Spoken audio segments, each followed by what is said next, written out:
मोठ्याच्या इम्पॅक्टची, कारण संभाजीनगर मधल्या गतिमंद विद्यार्थ्यांना जी मारहाण झाली या प्रकरणी आता 2 जणांना निलंबित करण्यात आलंय।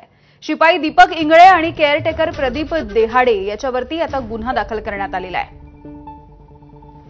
तर अगदी सकाळपासून एबीपी माझाने ही बातमी लावून धरलेली होती आणि यानंतर हे 2 जणांचं निलंबन झालंय आणि गुन्हा दाखल झालाय। कृष्णा केंडे आमचे प्रतिनिधी आपल्याला या संदर्भात माहिती देतील। कृष्णा, एक मोठा इम्पॅक्ट आपण म्हणूया आपल्या बातमीचा।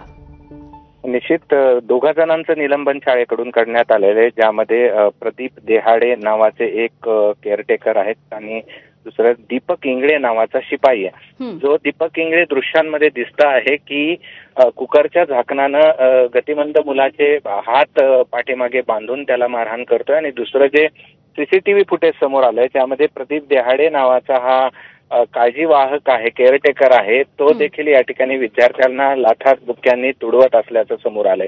त्यामुळे या संस्थेकडून या दोघांचंही निलंबन केलंय। मात्र प्रश्न इथे थांबत नाही, दोघांवरही गुन्हे दाखल झालेत, तरी देखील प्रश्न इथे थांबत नाही, कारण जेवढी ह्या शिक्षकांची जबाबदारी आहे तेवढीच संस्थाचालकांची आणि मुख्याध्यापकांची देखील जबाबदारी आहे। एक नव्हे तर असे अनेक व्हिडिओ या शाळेतील समोर आले। त्यामुळे आता प्रशासन त्यांच्या शाळेवरती काय कारवाई करतंय का, आणि यातला महत्वाचा भाग म्हणजे ज्या मंत्री अतुल सावे यांच्याकडे हा विभाग येतो आणि त्यांच्याच जिल्ह्यामध्ये शहरापासून एक 5-10 किलोमीटरवरती अशा प्रकारची घटना होते आहे आणि त्यामुळे शाळेवरती नेमकी काय कारवाई केली जाते हे देखील पाहणं तितकं महत्वाचं असणार आहे, कारण की हा अत्यंत घृणास्पद प्रकार या शाळेमध्ये घडत होता।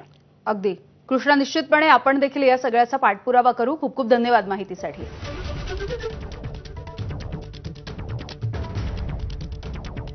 तर ही सगळी घटना नेमकी काय होती ती आपण जाणून घेऊयात सविस्तरपणे। छत्रपती संभाजीनगर मधली ही घटना आहे।